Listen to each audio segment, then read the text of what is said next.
All right, everyone, it's no secret that I enjoy it when Bernie Sanders says incoherent things because then I get to rant about, my own senator who my taxpayer dollars helped to go to fund his third home, I guess, fourth home or whatever number he's on at this point. One is only a cabin. I think it's like 5 or 6 rooms, though, right on the lakeside. So I think Bernie, that counts as a house. It's not a log cabin like Abe Lincoln built. It's a little bit different. It's probably not even made of logs. It's probably like a regular house. Anyway, Bernie Sanders made a tweet yesterday, and it was the funniest thing he's ever said because the lack of self-awareness with regards to his economic views here was so sheer. He said economic rights are human rights. Like, I guess that free society needs to cherish the economic rights of individuals. Now, what he means by this is people have a fundamental right for the government to pay for everything for them and have a 70% tax rate or some stupid commie shit like that. Really, though, he's not wrong. Economic rights are human rights. Absolutely. A person has the right to get ahead. A person has the right to the sweat of their own brow, to the productivity of their own toil. A person has a right to work and not be robbed goddamn blind by the government. I absolutely agree. A person has a right to go to their job. Yes, even in the face of a coronavirus pandemic. A person fundamentally has the right to have their government represent their interests and not destroy their job by preventing the people they work for from engaging in commerce, from engaging in industry. They have a right to trade amongst themselves. They should not be overburdensomely taxed to the point where people who would be getting ahead are not able to. But Bernie Sanders doesn't stand for that sort of ideology because what you'd be describing is the most laissez-faire capitalistic model. Bernie Sanders, though, is a socialist. He believes in centralizing things. I love it when people say that Sanders isn't really a socialist. He's just a social democrat. He's a capitalist who believes in more welfare. Nationalizing the entire healthcare industry, along with several million jobs, the entire educational apparatus, and several million more jobs, and all of the attendant industries that would be necessary to supply them, that's socialism. At the very least, it's an element of socialism. Nobody's saying that you have to be a purist. Yeah, Bernie Sanders believes that a person should get a wage, but he wants to fix what that wage will be. He wants to hyperinflate the currency, I guess, to pay for his program, since he swears up and down he wouldn't have to tax the working and middle class any more than he already does, which is horseshit. But technically, when you inflate the currency and therefore reduce its value, you are applying a tax to people who earn a wage. You're not taxing the super rich very much. They don't really mind because they're already billionaires. Unless you hyperinflate it to Yugoslavia points, it doesn't really make any difference. I mean, come on, though. The self-awareness lack here was the funny part. Economic rights are human rights. Yes, absolutely. You cannot have a free society and be socialistic. I agree. Because what you've done in such a society, you're essentially preventing large swaths of the population from getting ahead. Like when I look at the tax rates of some of the more left-leaning countries, the U.S. I consider to have a left-leaning economic system already. You've already got a lot of nationalized shit. You've already got a burdensome tax rate, especially this fucking self-employment, the FICA stuff, if you look at that system. However, if you look at nations that are more to the left, that have more of the handout, more of the tax thing, it's really, you can be a middle classer, but it's sort of like a stagnancy. It's more like the American concept is, well, I was born into the working class and I rose up and now I'm rich or something. And that sort of story doesn't happen very often, but people have the possibility. In Europe, the way it seems here is more like you're not going to go hungry, but you probably aren't going to rise up as easily as you would like in the United States, unless you're in the topmost echelon. Like if you're a super genius, or you're really, really, spectacularly gorgeous and get like, 10 grand for a photo. It's like, okay, you can get ahead. You still pay a lot of taxes, but you can.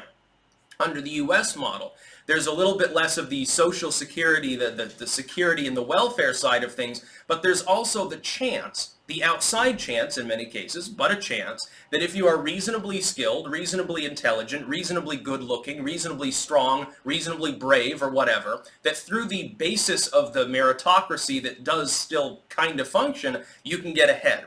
I use myself as an example, and again, this pisses Bernie fans off more than criticism from most people, not just because of the size of my platform, but because I'm a Vermonter. I was born into the lowest rung of society. I was born into a single-income, lower working-class household that gravitated between kind of sort of being able to make ends meet, and being like the payday loan sort of thing. We're talking the generic cereal. We're talking WIC.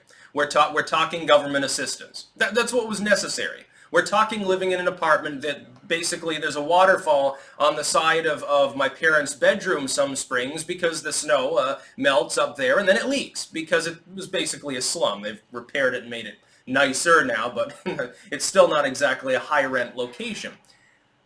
I managed to rise up, and I did that through my own work. I took advantage of the internet, which back when I started doing this sort of thing was more capitalistic than anything else.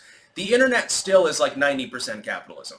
It is much less regulated. Even if you look at the more monopolized big tech firms, they are more meritocratic and capitalistic than the general economy. The general economy is more heavily taxed, more heavily regulated at basically every junction.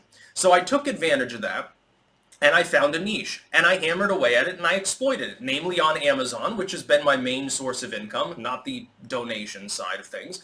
With my Amazon work, I looked, and because I'm an avid reader, I was looking through like PDFs and stuff, ebooks, paperbacks, and I said, there's something missing here. Nobody has, to this day, at least within sort of the literature that I'm interested in, the occult, history of religion, that sort of thing, the spiritual nexus, nobody has prepared proper versions of these works that aren't inordinately expensive.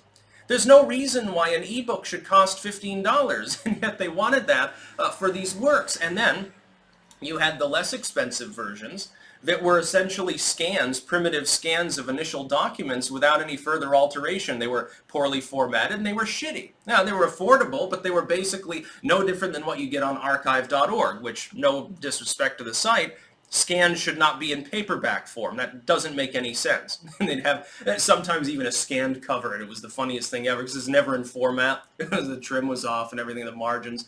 Oh my God, I mean, you wouldn't believe it, and many of you probably don't understand this, but that's a big sticking point for me because I'm a bibliophile. I like books anyway in the physical sense. Paperbacks, of course, only. So I decided there was something that I could do here and potentially make a profit off of it. And in some cases, it's a labor of love. I realize some of these books I've edited, they sold 5 copies and probably will sell 5 more over the next 100 years.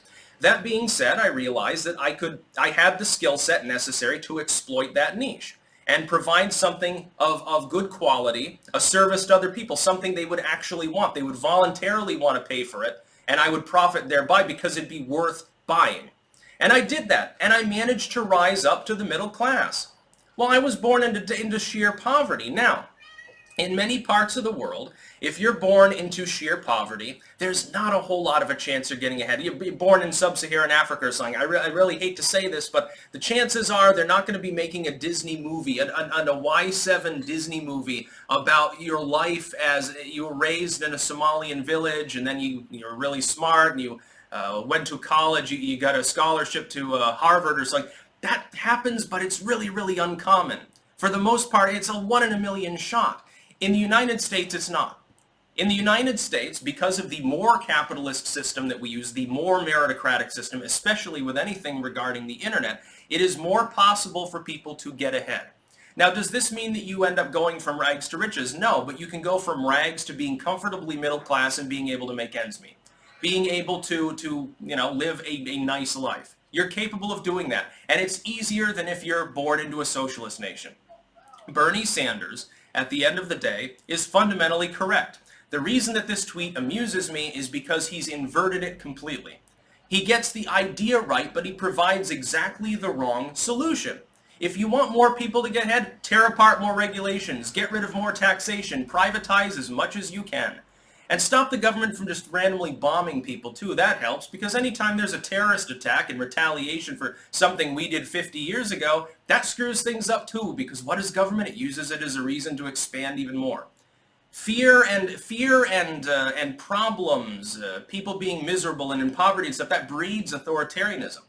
It's great that you want a more prosperous society if you want one that's filled with liberty. They go hand in hand.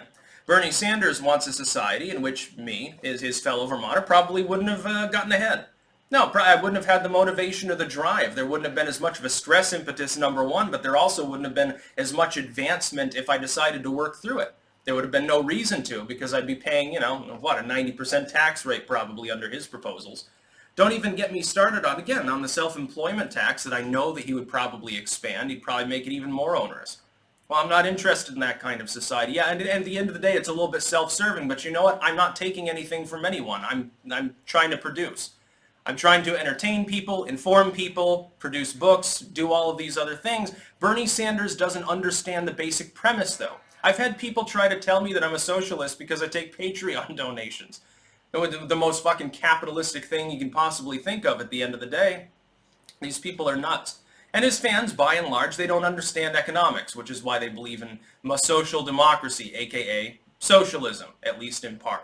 That's about all. Peace out.